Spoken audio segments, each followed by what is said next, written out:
아멘. 아름다운 찬양, 은혜로운 찬양 감사드립니다. 할렐루야.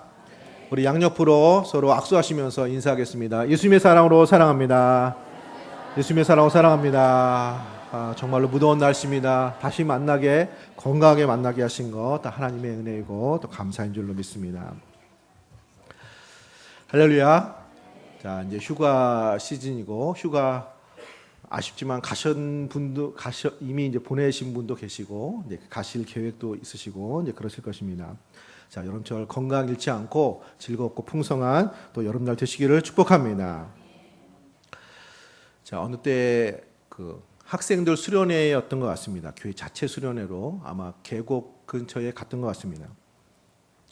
이렇게 계곡이나 이제 물가에 보면 이렇게 돌로 이렇게 막아놓고 애들 이렇게 놀게 하죠. 근데 어떤 아이가 이제 그게 물이 좀 불어가지고 넘어간 거예요. 순식간에. 그래서 어떻게 하죠? 이제 뛰어들어서 이제 튜브를 잡았죠. 근데 물살이 세가지고 같이 이렇게 이제 떠내려가는 상황이 됐습니다. 자, 문제는 저도 수영을 잘 못하거든요. 그래가지고 겁이 이제 덜컥 나가지고 튜브를 꽉 잡았죠. 그래서 내가 아이를 살리는 건지 아이가 나를 살리는 건지 또 튜브를 이렇게 잡고 그리고 이렇게 좀 떠내려 갔습니다. 다행히 이제 깊은 데로 가지 않고 가까운 데로 이렇게 좀 낮은 데로 이렇게 가가지고 이제 거기서 이제 이렇게 나오게 됐는데, 자, 참 물 조심해야 됩니다, 여름에. 자, 그런데 그 떠내려가는 상황에서 이 아이가 계속 웃는 거예요. 계속 막 깔깔대고 웃고 막 재밌어하고. 그러니까 내심 본인 생각에 혼자였으면 울었을 거예요. 놀래고. 근데 이제 어른이 선생님이 튜브를 꽉 붙잡고, 왜 꽉 붙잡는지 모르고 꽉 붙잡고 같이 바짝 붙여서 이렇게 같이 떠내려가니까 막 무슨 래프팅 하는 것처럼 막 재밌고 그냥 내내 깔깔 웃고, 이제 그리고 이제 나왔습니다. 참 기가 막히죠. 그래서 물론 저는 칭찬을 받았습니다. 아, 대단하시다고 막 이렇게 하고. 자, 그러면서 이제 좀 생각을 했죠. 자, 그런 것이 이제 약간 믿음의 성격이거든요. 그러니까 사람이 사실 뭐 확실하지도 않은 사람이 이제 붙잡아줘도 이렇게 거센 물결에서 아이도 편안을 느끼는 것처럼, 자, 우리들의 삶에 또 인생의 배를 또 풍랑 일는 이 파도 가운데서도 붙들어 주시고 평안케 하시고 안전케 하시는 그런 주님이 우리와 함께 하심을 믿습니다.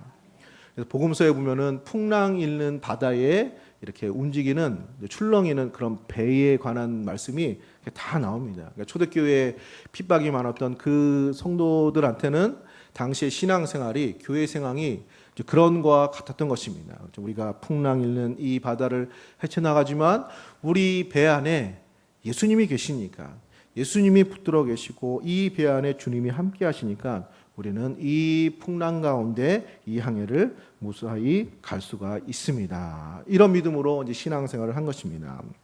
자, 요한복음은 이런 믿음에 관한 말씀으로 풍성하게 있는 이런 말씀입니다. 오늘 말씀을 통해서 예수 믿고 믿음으로 따라가는 귀한 신앙생활 되시기를 축복합니다. 먼저 첫 번째 메시지는 오직 예수를 믿음으로 생명을 얻습니다. 자, 요한복음 오늘 마지막 시간입니다. 그동안 적지 않게 한 5개월, 6개월 요한복음을 했습니다. 그래서 나름대로 또 말씀을 준비하면서 은혜도 되었고 또 은혜도 받는 또 귀한 시간이었습니다. 그럼 요한복음의 주요한 내용은, 자, 20장 31절에 그 요한복음 기록의 목적이 기록되어 있습니다. 우리 20장 31절을 한번 같이 읽어보겠습니다. 오직 이것을 기록함은 너희로 예수께서 하나님의 아들 그리스도이심을 믿게 하려 하며 또 너희로 믿고 그 이름을 힘입어 생명을 얻게 하려 함이니라.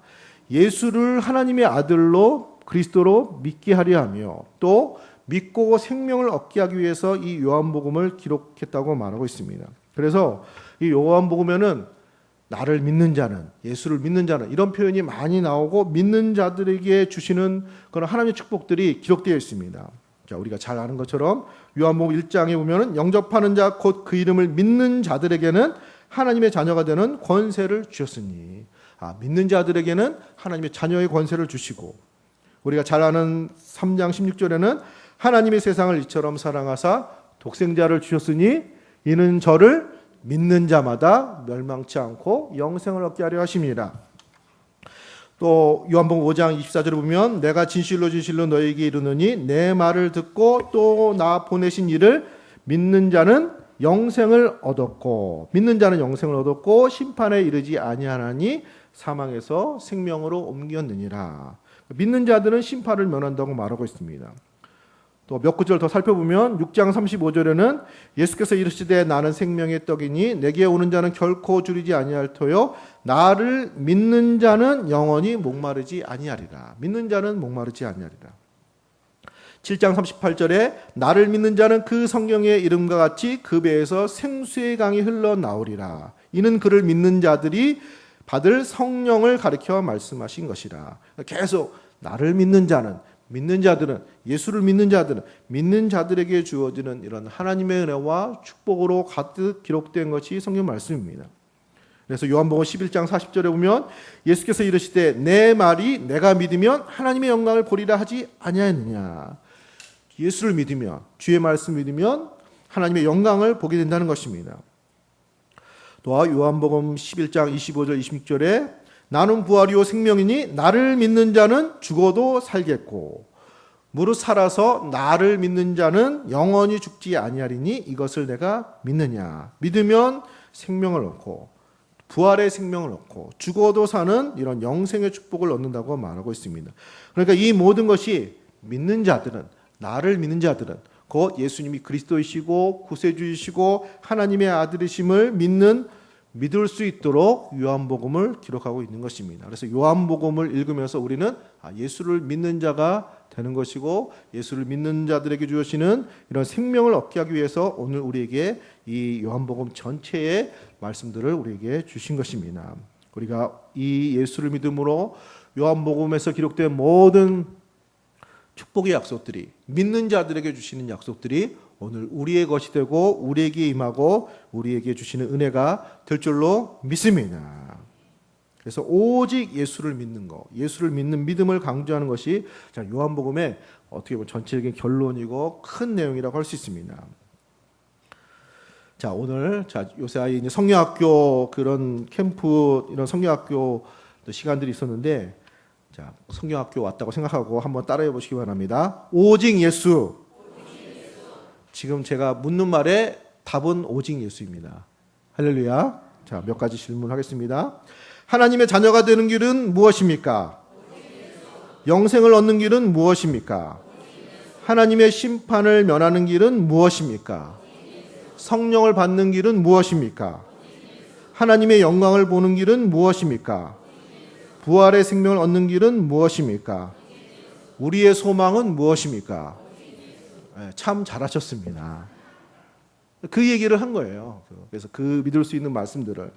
자, 그래서 우리가 요한복음을 보면서 읽으면서 그래서 새신자 분들 또 예수를 좀 믿어야겠다 이런 마음이 들 때 권면해 줄 수 있는 말씀이 요한복음입니다. 그 기록 목적이 그렇기 때문에 또 오늘 말씀을 통해서 믿음이 풍성해지는 우리 성도님들 되시기를 축복합니다.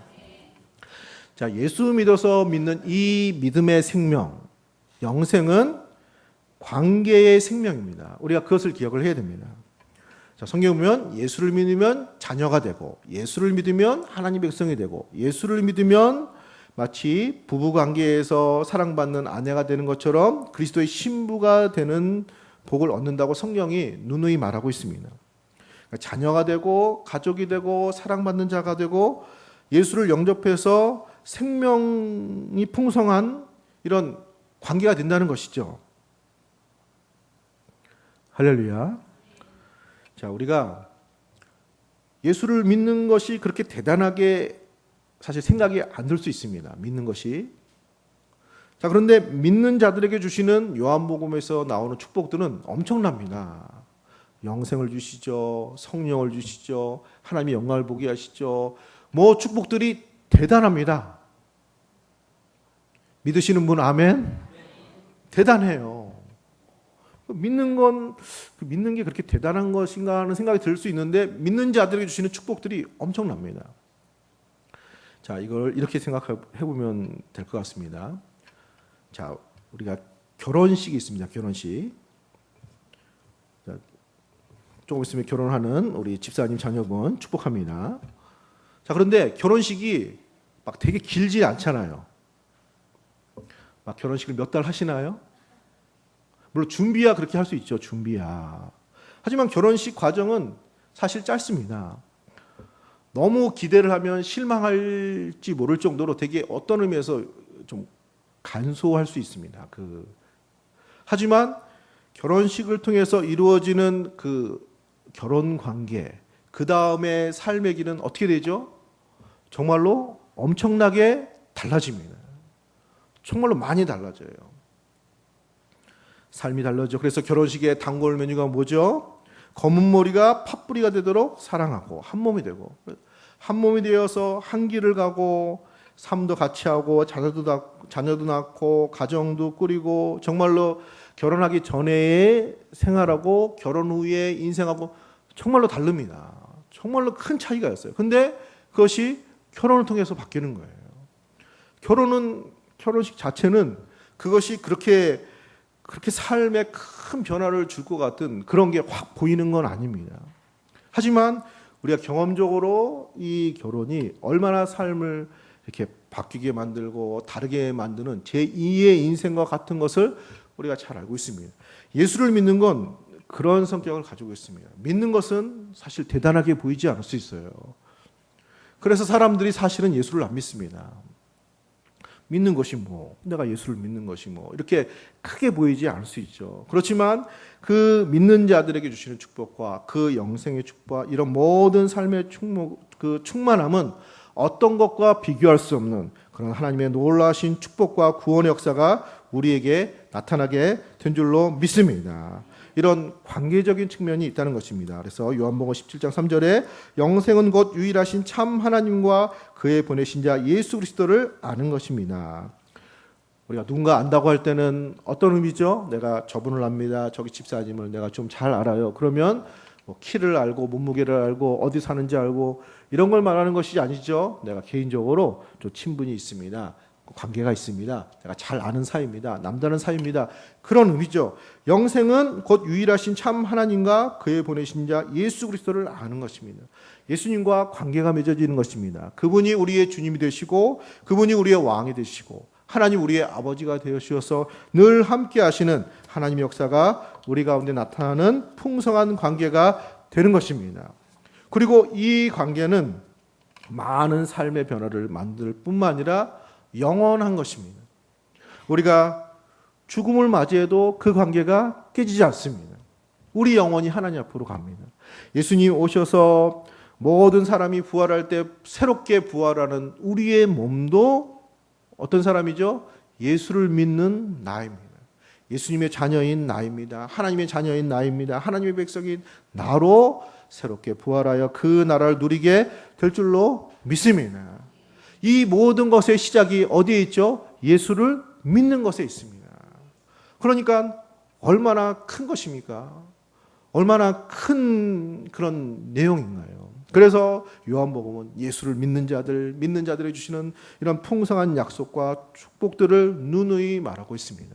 우리 모두 예수님 믿는 우리 성도님들 더 예수님 잘 믿고 우리를 통해서 다른 사람들도 예수 믿고 하나님께서 우리에게 주시고자 하는 풍성한 역사가 나타나기를 소원합니다.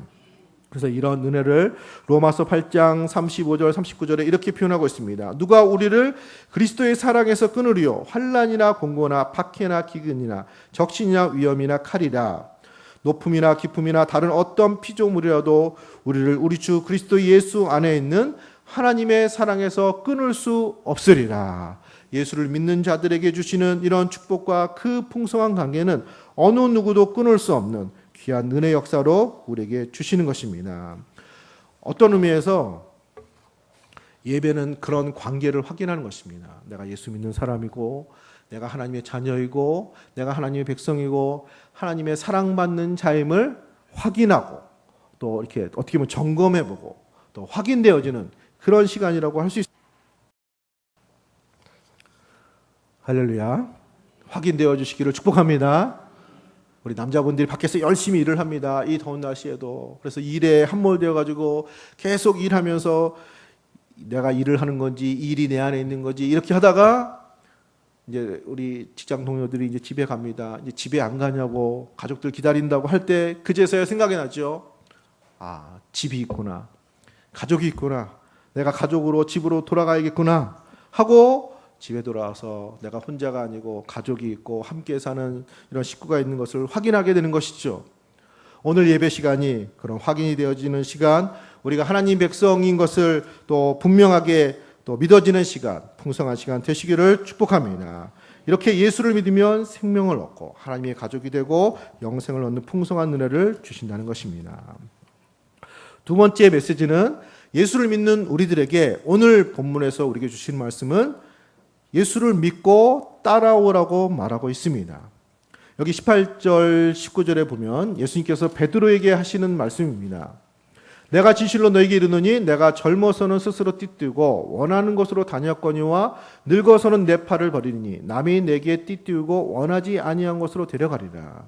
원하지 않는 곳으로 데려가고 또 이런 모습을 닥치는데 그것은 순교하게 될 것을 말하는 것입니다. 19절에 이 말씀을 하시면 베드로가 어떠한 죽음으로 하나님께 영광을 돌릴 것을 가리키심이로나 이제 베드로는 이제 흔들리지 않습니다. 예수님을 3번 부인하고 여러 가지 우여곡절을 겪었지만 이제 예수님을 따라가고 또 하나님 나라를 위해서 헌신하고 생명을 바치기까지 쓰임받는 사람으로 준비되었습니다. 그래서 예수님이 너는 그렇게 훌륭하게 감당할 수 있을 것이다. 이제 너는 나를 따르라. 베드로에게 이르시되 나를 따르라고 말씀하고 계십니다.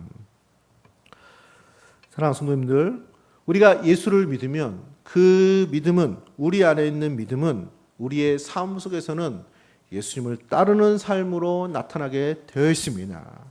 우리의 믿음은 예수님을 따라가는 삶으로 예수님의 제자이고 하나님의 백성이고 주의 자녀이기 때문에 주님을 따라가는 삶의 모습으로 우리의 믿음은 그렇게 드러나게 된다는 것입니다.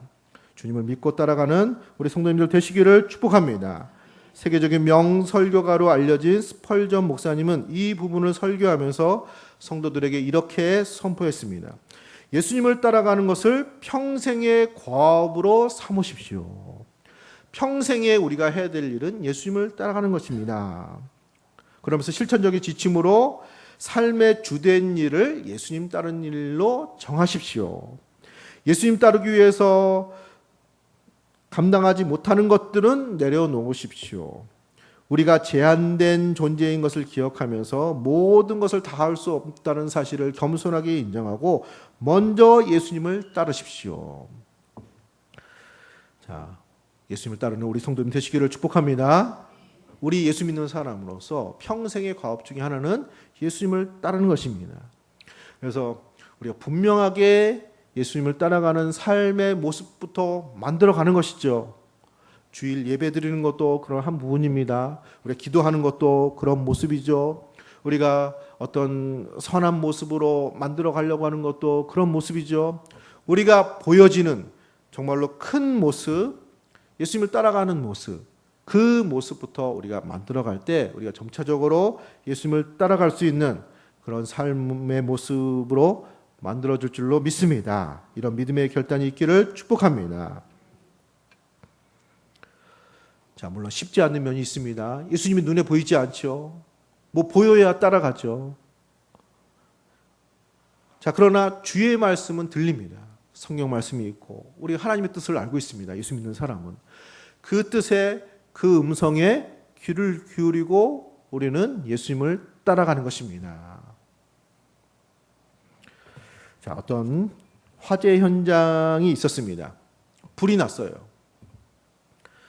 1층에서 불이 났는데 밖으로 나와야 되는데 그 아이가 모르고 2층으로 올라간 거예요. 가족들은 다 바깥으로 나왔습니다.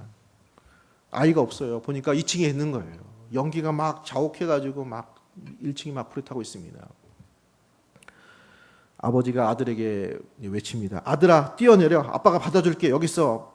아빠가 받아줄게. 뛰어내려. 그런데 연기가 너무 자욱해가지고 아빠의 소리는 들리는데 아빠의 모습은 보이지 않아요. 막 불이 나가지고 검은 연기가 나와가지고 그래서 아이가 울면서 겁을 먹고 울먹입니다. 아빠가 보이지 않아요. 아버지가 보이지 않아요. 소리만 들려요. 무서워서 못 뛰어내릴 것 같아요. 막 겁을 먹고 울먹이고 있습니다. 이때 아버지가 다시 말을 합니다. 얘야, 용기를 내어서 뛰어내려라. 너는 내가 보이지 않지만 나는 내가 잘 보여. 너 지금 거기 있는 거야. 그 자리에서 뛰어내리면 돼. 내가 바로 네 밑에 있거든. 뛰어내리면 돼. 아빠 믿고 아빠 말 믿고 거기서 뛰어내려. 아빠가 받아줄게. 그래가지고 이 소년이 아빠 말 듣고 아빠 말 믿고 연기로 자옥쳐서 보이지 않지만 어떻게 했을까요? 뛰어내렸습니다. 할렐루야. 그래서 사는 거죠. 예수님을 믿고 따라가는 건 이와 비슷합니다. 사랑하는 성도님들, 하나님 보이지 않습니다. 예수님 보이지 않아요. 보이시나요? 안 보여요. 그러니까 두려운 거예요. 이 아이처럼. 뭔가 보여야 확실히 있으면 누가 안 따라가겠어요. 안 보이잖아요. 하지만 우리는 주님이 안 보이지만 주님은 너무나도 주님의 눈에는 우리가 잘 보입니다. 우리 겉모습만 보이는 게 아니에요. 우리 속사람도 보이고 우리 영혼도 보이고 우리 과거도 보이고 현재도 보이고 앞날도 보입니다. 모든 것을 다 아시는 주님께서 우리에게 가장 복된 길로, 구원의 길로, 축복된 길로 우리에게 말씀하시고 따라오라고 부르시는 줄로 믿습니다. 그래서 그 음성을 듣고 따라가는 것입니다. 할렐루야. 믿고 우리 그 아이처럼 아버지 말을 믿고 뛰어내린 그 아이처럼 따라갈 수 있는 우리 성도님들 되시기를 축복합니다. 여기서 뛰어내리는 거 아닙니다. 예수를 믿고 예수님의 말씀을 듣고 따라가는 것입니다. 자, 마지막 세 번째로 주님을 따르기 위해서는 오직 예수님만 바라봐야 될 줄로 믿습니다. 근데 예수님을 믿고 따르는데 걸림돌이 있는데 그 중에 하나가 비교 의식입니다. 세상과 사람들을 자기와 비교를 하는 것입니다. 어떤 교회 집사님이 감사한 내용이 있어서 이제 감사한 것을 들으려고 감사 제목을 쓰려고 하던 참이었습니다. 아이가 맨날 꼴찌였는데 이번에는 꼴찌가 아니라 중간을 넘지 않았지만 어쨌든 상당히 올라갔어요. 그 부모로서는 너무 기쁜 거예요. 정말 할렐루야. 그래가지고 감사의 제목, 우리 자녀가 시험 잘 봤습니다. 또 성적 오르게 해주셔서 감사합니다. 감사의 제목을 막 쓰려는 순간 또 옆에 있는 그 집사님이 또 감사하다고 감사의 내용을 쓰는 것을 봤습니다. 그것을 보지 말았어야 되는데 우리 자녀가 반에서 1등하게 해주셔서 감사합니다. 자, 그것을 보는 순간 감사하던 모든 것이 다 날아갔습니다. 감사는 무슨 감사? 집에 갈 때 감이나 사가자. 무슨 감사? 그리고 이 녀석 내가 가만두나 보라. 쟤는 1등이라 하는데 중간도 못하고. 사랑스럽던 아들이 다르게 보이기 시작한 겁니다. 자, 예수님 비유의 말씀에 포도원 품꾼의 비유가 있습니다. 한 농장 주인이 일꾼을 부릅니다. 일감이 없어서 이렇게 거리에 있던 그 일꾼을 부릅니다. 당시에 품삯이 한 데나리온이었기 때문에 내가 한 데나리온을 주겠습니다. 그래서 포도원에서 일을 했습니다. 그래서 이 사람이 너무나 감사해가지고 감사함으로 아침부터 계속 일을 했습니다. 중간에 낮에 되니까 또 한 사람을 그 주인이 불러오는 겁니다. 또 그 사람도 일을 했습니다. 저녁 나절에 끝날 쯤에 1시간 전에 또 누구를 데려옵니다. 그래서 셋이 일을 다 했습니다. 감사하게 하루 일을 마쳤습니다. 그리고 품삯을 한 데나리온 받을 때까지 감사했습니다. 근데 낮에 온 사람은 중간에 왔으니까 한 절반만 받을 줄 알았는데 주인이 마음이 좋아가지고 가정에 식구들이 있으니까 그냥 하루치 품삯을 주겠습니다. 한 데나리온을 줬습니다.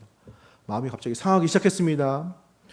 마지막에 온 사람, 몇 시간 일하지 않은 사람도 주인이 마음이 좋아가지고 가정 생각해가지고 내가 하루치 품삯을 주겠습니다 하고 하루치를 줬습니다.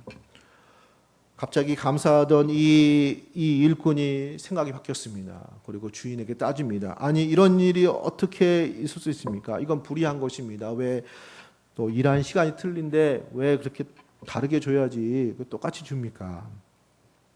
내가 당신하고 뭐 잘못한 게 있습니까? 한 데나리온 약속된 것이고 내가 약속한 거 준 것인데 왜 그렇게 얘기를 합니까? 자, 비교가 다른 사람을 바라보는 것이 많은 좋은 것들을 앗아간 경우입니다. 자, 예수님이 오늘 베드로에게 말씀하시는데 베드로가 이런 얘기를 합니다. 여기 베드로가 20절에 보면 베드로가 돌이켜 예수께서 사랑하시는 그 제자가 따르는 것을 보니 그는 만찬성에서 예수의 품에 의지하여 주님을 파는 자가 누구니까 묻던 자라. 이 사랑하는 제자는 요한이었습니다. 21절에 베드로가 그를 보고 예수께 여짜오되 주님, 이 사람은 어떻게 되겠사옵나이까? 지금 예수님 옆에 사도로서 부름을 받는 장면인데 갑자기 뜬금없이 그러면 나는 순교하기까지 충성하고 주의 제자가 되고 그러면 이 사람은, 이 제자는 어떻게 되겠습니까? 질문한 것입니다. 예수님이 약간 화를 내면서 말씀을 하십니다. 22절에 우리 22절 같이 읽겠습니다. 예수께서 이르시되 내가 올 때까지 그를 머물게 하고자 할지라도 내게 무슨 상관이냐? 너는 나를 따르라 하시더라. 요한이 제가 너하고 무슨 상관이냐? 너는 나를 따르면 되는 것이다. 다른 사람 이렇게 보지 말고 바라보지 말고 내 길을 갈 것을 말하고 있습니다. 자, 베드로가 이 엄중한 상황에서 왜 옆에 있는 사람 얘기를 하느냐 하면 이건 베드로의 약간 약점입니다. 이건 베드로의 기질이에요. 베드로가 예수님께 말할 때 항상 이런 식으로 얘기합니다. 나는 예수님을 버리지 않고 예수님을 따르겠습니다. 저를 믿어주세요. 이렇게 말하지 않고 다 버릴지라도 얘네들은 다 안 돼도 나는 할 수 있습니다. 이렇게 주를 말을 합니다. 그리고 누구보다도 먼저 한 걸음 나아가서 말을 하고 행동을 앞서고, 그래서 늘 이런 경쟁과 비교해서 자기를 늘 이렇게 돋보이게 하는 이런 의식이 강한 사람이 베드로입니다. 끊임없이 다른 사람 눈여겨보고 바라보고 비교해보고 이런 의식이 강한 사람이 베드로입니다. 자, 이런 베드로이기 때문에 이것이 약점이죠. 그래가지고 예수님을 3번 부인하는 그 상황도 사실은 대단한 사람이 베드로에게 질문한 게 아닙니다. 대제사장의 여종이었던 작은 소녀가 이렇게 물어본 거예요. 당신 예수님의 제자가 아닙니까? 물어본 거예요. 어린 소녀가. 근데 스스로 놀래가지고 주위에 있는 사람을 살펴보는 거예요. 이게 알려지면 안 되니까. 그래서 나는 예수님을 몰라. 예수님을 모른다니까. 그런 분 몰라. 이렇게 부인을 한 거죠. 그 말하는 소녀가 무서워서가 아니라 주위에 있는 사람들의 시선. 사실 그 상황은 예수님이 신문을 받는 상황이기 때문에 관심이 다 그리로 가야지 베드로에게는 사람들이 그렇게 관심이 있지 않습니다. 그런데 스스로 사람들이 나를 바라보고 나를 의식하고 또 이게 알려지면 이런 게 의식이 강한 거예요.